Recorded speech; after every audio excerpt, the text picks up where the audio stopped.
मैं ये कहना चाहता हूँ कि जब अखिलेश यादव यहाँ पर मुख्यमंत्री थे तो उनके बंगले के पीछे बलात्कार करके लड़की को डाल दिया गया था, लटकी हुई लाशें मिली थी, उनके बंगले के आगे मिली हुई थी लाशें। यहाँ पर सदर में जो है जंगल में 2 लड़कियों की लाशें मिली थी, आगरे में लाशें मिली थी, रामपुर में लाशें। खड़ी गाड़ी उसका चालान काट रहा है भाई, खड़ी गाड़ी का। वो देखो भाई, कार्यक्रम में अगला आया है, सामान लेकर के आया खाने पीने का, उसका चालान काट। प्रश्न कर रहे हैं, अगर कोई ऐसे प्रश्न आप करें जिनके पास में जवाब नहीं होगा तो मैं यही कहूँगी धन्यवाद। चलिए। मौके पर सीएम योगी आदित्यनाथ आए, जिस तरीके से शांति भरा माहौल है, प्रदेश को क्या मैसेज देना चाहेंगे? देखिए, माननीय टंडन जी के साथ माननीय योगी आदित्यनाथ जी का 3 पीढ़ियों से नाता है। जिस प्रकार से नाथ संप्रदाय के 3 गुरुओं के साथ माननीय टंडन जी का संबंध रहा और टंडन जी की भी 3 पीढ़ियां उनके साथ हैं, वो इसी पीढ़ीगत संबंधों को दर्शाता है। टंडन जी आज से 90 वर्ष पूर्व जिनका जन्म हुआ और वो सदाशही राजनीति के प्रतिबिंब कहे जाते हैं। उन्होंने इस शहर के अंदर सिया और सुन्नी के बीच में होने वाले संघर्ष को समाप्त किया था, शांति का एक नया पैगाम दिया था और वही राजनीति आगे बढ़ रही है। मुझे लगता है कि योगी आदित्यनाथ जी ने आज इस अवसर पर उपस्थित होकर इस सदाशही राजनीति को आगे बढ़ाने का संदेश दिया है। सर, वहीं दूसरी तरफ राणा सांगा पर जिस तरीके से टिप्पणी हुई, आज करणी सेना ने 12 बजे लखनऊ के हजरतगंज चौराहे पर एक बड़ी चेतावनी देते हुए प्रशासन को ललकारा है कि फिर से धरना प्रदर्शन करेंगे। क्या कुछ कहना चाहेंगे? देखिए, करणी सेना जिस विषय को उठा रही है, देश के महापुरुष जिन्होंने देश को बचाने के लिए संघर्ष किया, ऐसे व्यक्ति के लिए अगर कोई अपशब्दों का प्रयोग करेगा तो निश्चित रूप से देश के प्रति श्रद्धा रखने वाले लोगों का गुस्सा जायज़ है। और मुझे लगता है कि ऐसे मुद्दों पर राजनीति करने से समाजवादी पार्टी को बाज आना चाहिए और माफ़ी मांगनी चाहिए। अखिलेश यादव ने तो कहा था कि इस मुद्दे पर माफ़ी मांग ली गई और शब्दों को वापस लिया गया था लोकसभा में। लोकसभा के अंदर उस विषय को केवल स्पंज किया गया है। एक टर्म होता है स्पंज किया जाना, उस पर माफ़ी नहीं मांगी है। और रामजी लाल सुमन का वक्तव्य है कि मैं ना माफ़ी मांगी थी और ना माफ़ी मांगूंगा। सर, वही दूसरी तरफ बनारस के लेकर कांड पर मायावती का कहना है कि सरकार में कोई भी सुरक्षित नहीं है, महिलाओं को लगातार उत्पीड़न हो रहा है। नहीं, मुझे लगता है कि अपवाद स्वरूप एक आध घटनाओं को पूरे उत्तर प्रदेश की स्थिति से नहीं आंका जाना चाहिए। उत्तर प्रदेश में अपराध कम है, उत्तर प्रदेश में माफिया उत्तर प्रदेश को छोड़कर चले गए हैं, संगठित अपराध समाप्त हो रहा है और अपराध करने वालों ने जिस तरह से उत्तर प्रदेश में अपनी जान की भीख मांगी है, वो बदलते उत्तर प्रदेश की कहानी कह रहा है। आज लालजी टंडन की जयंती पर सीएम योगी आदित्यनाथ का आगमन हुआ। डिप्टी सीएम आए ब्रजेश पाठक, उसके बाद केशव प्रसाद मौर्य, लगातार सारे जो चर्चित चेहरे हैं आए। क्या कुछ कहना चाहते हैं जिस तरीके से संबोधन हुआ यहाँ पर? देखिए, माननीय टंडन जी का जो व्यक्तित्व और कृतित्व था वो आज भी लोगों के दिलों में छाया हुआ है।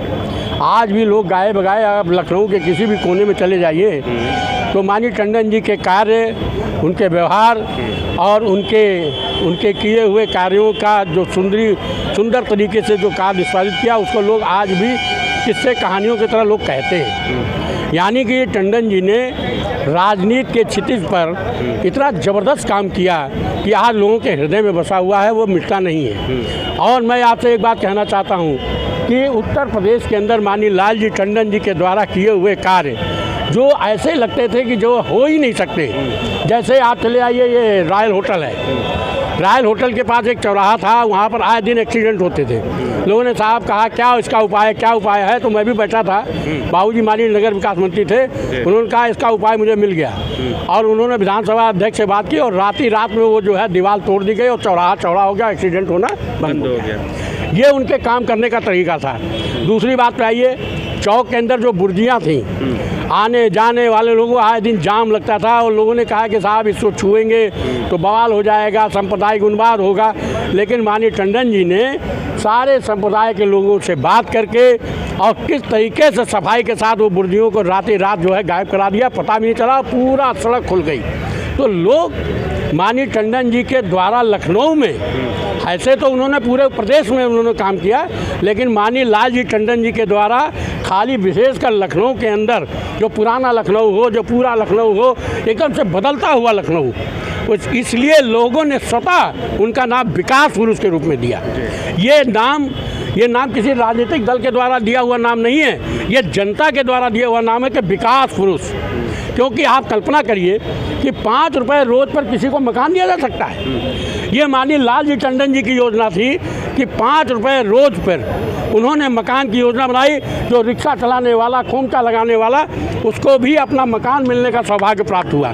तो ये सारे कार्य जो माननीय टंडन जी ने किए हैं वो ऐसे अविस्मरणीय काम हैं जो कभी आदमी ज़िंदगी में नहीं भूल सकता। वो एक इतिहास अमर हो गया है। इसलिए माननीय लालजी टंडन जी का जो राजनीतिक कद है, जो सामाजिक कद है, वो अपने आप में अतुलनीय है। इसलिए माननीय आदरणीय योगी आदित्यनाथ जी, डिप्टी सीएम केशव प्रसाद मौर्य जी, आपके डिप्टी सीएम ब्रजेश पाठक जी और सारे विधायक लोग आए। क्यों आए?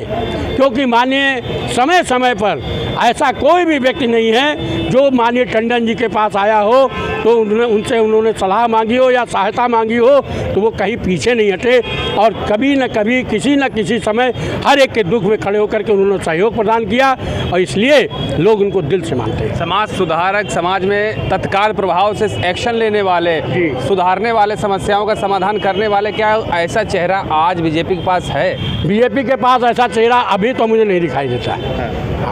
हाँ, ऐसा चेहरा है, आदरणीय योगी आदित्यनाथ जी के रूप में है, जिन्होंने तो पूरे उत्तर प्रदेश की दिशा ही दशा बदल दी। लेकिन लखनऊ कहिए और प्रदेश के दूसरा, लखनऊ की अभी बात चल रही थी ना, लखनऊ में महापौर को लेकर क्या कुछ कहना चाहेंगे? क्या महापौर ऐसा कुछ एक्शन जमीनी कार्यकर्ता है, जमीनी कार्यकर्ता है और उनके मन में एक लगन है कि हम लखनऊ को अपने कार्यों के द्वारा लखनऊ की दिशा और दशा को बदलें और वो लगी हुई हैं। आवश्यकता लोगों के सहयोग देने की है और मुझे मालूम है कि वो जिस तरीके ज़मीनी कार्यकर्ता रही हैं, संघर्षशील कार्यकर्ता रही है, एक न एक दिन लखनऊ के अंदर एक नई इबारत लिखेंगी। गंगा जमुनी तहजीब के बीच में लखनऊ, यहाँ के हिंदू मुस्लिम भाई भाई, इसी के बीच में आज दिन के 12 बजे हजरतगंज चौराहे पर करनी सेना का जो विरोध है, महाराणा सांगा पर जो टिप्पणी कही गई, उस पर क्या कुछ कहना चाहेंगे? देखिए, ऐसा है, कोई भी किसी व्यक्ति का महापुरुष जो है कभी किसी एक जाति का नहीं होता, वो सबका हो जाता है जो महापुरुष होता है। तो मेरा ये कहना है किसी भी महापुरुष के विषय में बिना तथ्यों के कोई अनाप शनाप बात नहीं करनी चाहिए। अगर आप अनाप शनाप बात करते हैं तो उसका तथ्य ला करके दीजिए। अगर आपने तथ्य ला कर नहीं दिया तो जाहिर सी बात है कि नेचुरल रूप से जो है आज जनता उद्वेलित होती है, उस समाज के लोग जो है उस समाज के लोग उद्वेलित हो जाते हैं। तो मेरा ये कहना है कि अगर आपने आरोप लगाया है तो आप उसका प्रमाण ला के दीजिए और अगर नहीं प्रमाण ला के दे सकते हैं तो सार्वजनिक रूप से गलती की माफ़ी मांग लीजिए, बात खत्म हो जाए, है कि नहीं? तो मेरा ये कहना है महाराणा सांगा जी समाज के एक अग्रणी इतिहास पुरुष हैं और महाराणा सांगा अमुक क्षत्रिय जाति के नहीं, पूरे हिंदुस्तान के प्रत्येक जातियों के लिए वो आदर्श हैं। इसलिए उनको बिना तथ्य के, बिना प्रमाण के कोई ऐसी उल्टी सीधी बात नहीं कहनी चाहिए।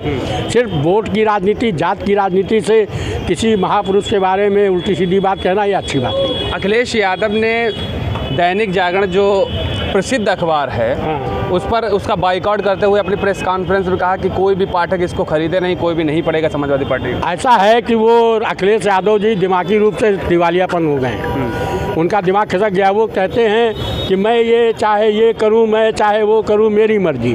तो ये कौन करता है? या तो बहुत ताकतवर हो या दिमागी रूप से खिसका हुआ व्यक्ति हो। तो जनता का समर्थन उनके साथ है नहीं, धीरे धीरे सिमट करके सिकुड़ते जा रहे हैं और फिर भी उनकी सनक नहीं ख़त्म हो रही।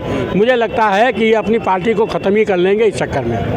बेचू में छात्रा के साथ बलात्कार हुआ, इस पर कुछ कहना चाहेंगे? योगी सरकार को 8 साल भी हो चुके हैं। देखिए, योगी सरकार को आप ये कहना चाहें 90% अपराध में लगाम लगी है। जो 1-2% अपराध हो रहे हैं, 2-4-6%, उसमें लोग विपक्ष के पास तो कोई मुद्दा है नहीं, उसी को लेकर चिल्ला रहे हैं। मैं ये कहना चाहता हूँ कि जब अखिलेश यादव यहाँ पर मुख्यमंत्री थे तो उनके बंगले के पीछे बलात्कार करके लड़की को डाल दिया गया था, लटकी हुई लाशें मिली थी, उनके बंगले के आगे मिली हुई थी लाशें।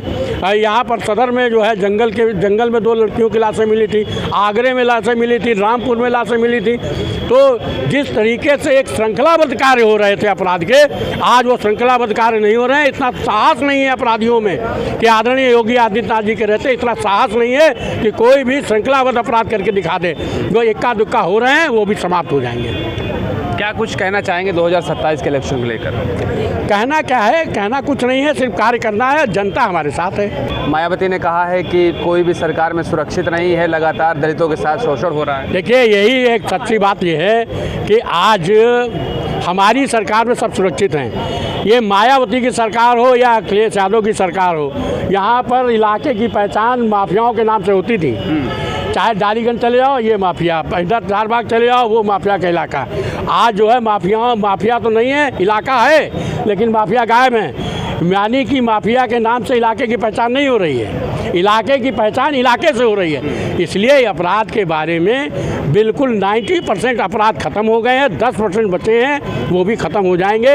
ये वो तो बोलते ही रहेंगे, इनका बोलने का काम है। बिना तथ्य के, बिना प्रमाण के किसी को कुछ भी बोल देना, ये इसीलिए तो ये दिमागी रूप से खिसक गए, इसीलिए इनका जनाधार गिर रहा है। और कोई बात तो ही नहीं। आज जयंती के अवसर पर आप आए, सीएम योगी आदित्यनाथ जिस तरीके से यहाँ पर संबोधन किया, क्या कुछ कहना चाहते हैं? मैं कहना चाहूँगी कि हमारे उत्तर प्रदेश के यशस्वी मुख्यमंत्री ने न केवल वादे किए हैं, बल्कि उन पर काम भी किया है।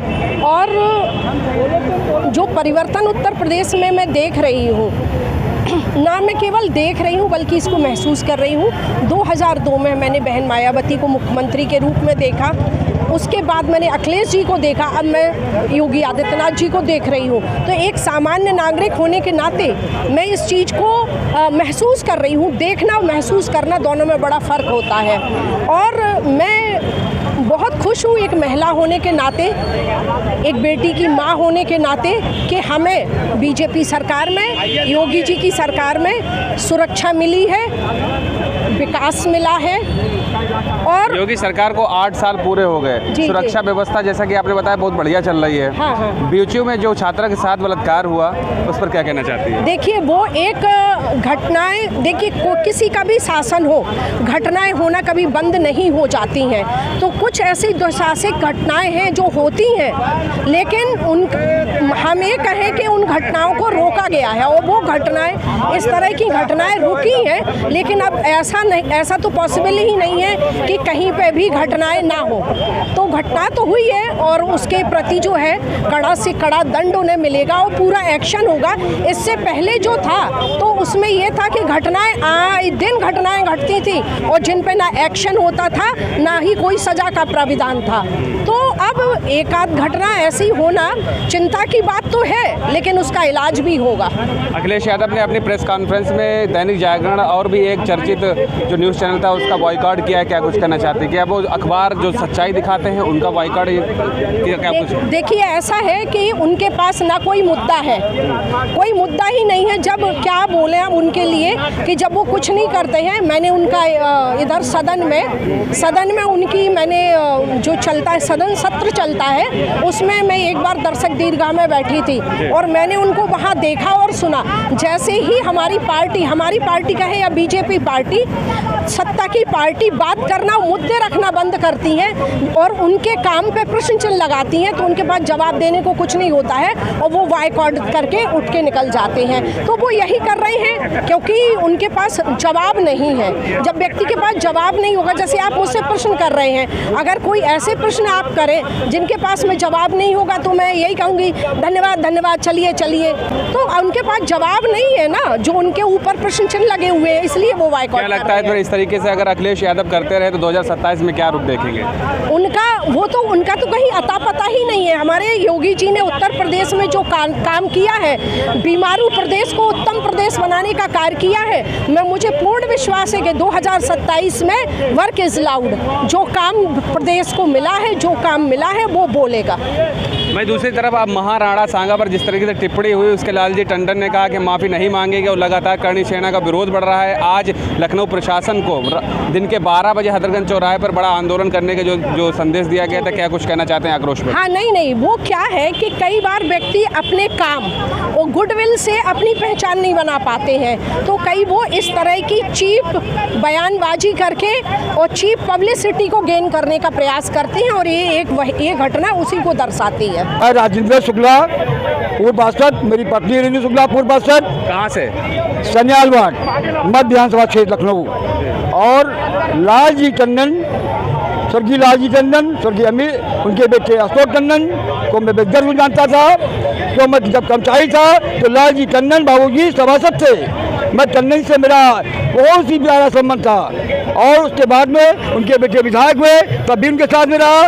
टंडन जी जब यहाँ से सांसद बने तब भी उनके साथ रहा। जब यहाँ के ऊर्जा मंत्री रहे, विकास मंत्री रहे, राज्यपाल रहे, टंडन जी से हमेशा संबंध था। टंडन जी के लिए दरवाजे कार्यकर्ताओं के लिए खुला रहते थे। हमें याद है कोई दल के लोग आते थे, संजय जी जा रहे हैं, कोई दल के लोग आते थे, टंडन जी हमेशा उसका स्वागत करते थे। चाहे समाजवादी पार्टी का हो, किसी का हो, हिंदू हो, मुस्लिम हो, सिख हो, टंडन जी का ने हमारा अनशन कई बार तोड़ा। मैं बता दूं मेरा अनशन जो है बिजली कार्ड है। मेरे यहाँ पर लखनऊ में किसी अनशन ने किया है, लालजी टंडन ने आकर मेरा अनशन कई बार तोड़ा। अच्छा, जैसा कि आपने बताइए करणी सेना जिस तरीके से महाराणा सांगा पर टिप्पणी की गई, करणी सेना ने कहा था कि आज विरोध करेंगे लखनऊ में। करणी सेना जो राणा सांगा जी है एक देशभक्त हैं और योगी मोदी के साथ चल रहे हैं। मैं राजनीति में पढ़कर करणी सेना के बारे में कुछ तो कहूँगा, क्या इन्हें विरोधाभास हो जाएगा। आज मैं आया हूँ, आज हनुमान जयंती है, आज स्वर्गीय लालजी टंडन का जन्मोत्सव है, उनके बेटे को श्रद्धांजलि देने आया हूँ और मैं पुराना कार्यकर्ता हूँ। मैं पुनः हनुमान जयंती के अवसर पर बाबू लालजी टंडन आज स्वर्गीय अशोक टंडन को शोक संज्ञापन करता हूँ। स्वर्गीय लालजी टंडन जी एक ऐसा व्यक्तित्व है जिसे लखनऊ के लोग कभी भुला नहीं सकते। उत्तर प्रदेश की राजनीति में वो एक साक्षात हस्ताक्षर रहे हैं। लखनऊ में नगर निगम के सदस्य के रूप से लेकर देश के सर्वोच्च मंदिर लोकसभा में वो सदस्य रहे। उन्होंने विभिन्न दायित्वों का निर्वहन किया है। वे नगर विकास मंत्री के रूप में भी उन्होंने काम किया है, विपक्षी दल के नेता के रूप में भी काम किया है। सकारात्मक राजनीति के वे प्रेरणा रहे हैं और लखनऊ के लिए वो हमेशा चिंतित रहते थे। लखनऊ के सौंदर्यीकरण पर उन्होंने बहुत कार्य किया है। लखनऊ के लोग उन्हें प्रेम से विकास पुरुष के रूप में बुलाया करते थे। आज हम सब उनकी जयंती पर श्रद्धांजलि अर्पित करते हैं और ये संकल्प लेते हैं कि जो पाथेय या मार्गदर्शन उन्होंने हम सबको दिया है कि लखनऊ को सजाना और संवारना है, आज लखनऊ उसी राह पर चल रहा है, सज रहा है, संवर रहा है। उन्होंने अद्भुत कार्य किया है पार्टी के लिए, समाज के लिए, राजनेता के लिए, राजनेताओं के लिए, कार्यकर्ताओं के लिए, है ना, सबके लिए कार्य किया है, हर संप्रदाय के लिए कार्य किया है। उनका जो रौबीला जो व्यक्तित्व था है उसको वो चरितार्थ करते थे, उनके कार्य में दिखता था वो चीज़। कोई भी जाता था उसकी हेल्प के लिए हमेशा तत्पर रहते थे और बहुत ही अद्भुत व्यक्तित्व था। आज उनका स्मरण करने से हम लोग को उनका चरित्र का दोबारा हम उसको रिमेम्बर कर सकते हैं और जो नए कार्य करता है वो भी उनके बारे में जान सकते हैं। एक सवाल आपसे, जिस तरीके से बनारस में एक छात्रा के साथ अभद्रता की गई, उसके बाद उसका दुष्कर्म किया गया, क्या कुछ कहना चाहती हैं इस पर आप? देखिए, ये तो हमारे समाज का बहुत ही ये पक्ष है, लेकिन इस पे सरकार बहुत दिनों से बहुत कुछ कर रही है। योगी सरकार में निर्भयता आई है और सभी संप्रदाय के लिए काम किया है सरकार ने।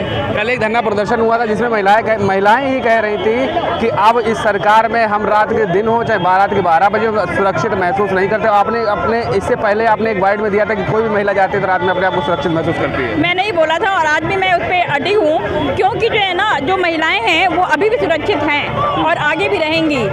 जो महिलाएं ऐसा बोल रही हैं वो कुछ सांप्रदायिक होता है, कुछ चीज़ें होती, कुछ तो लोग कहेंगे। जब कोई आगे बढ़ता है तो कुछ तो लोग पैर खींचते ही हैं।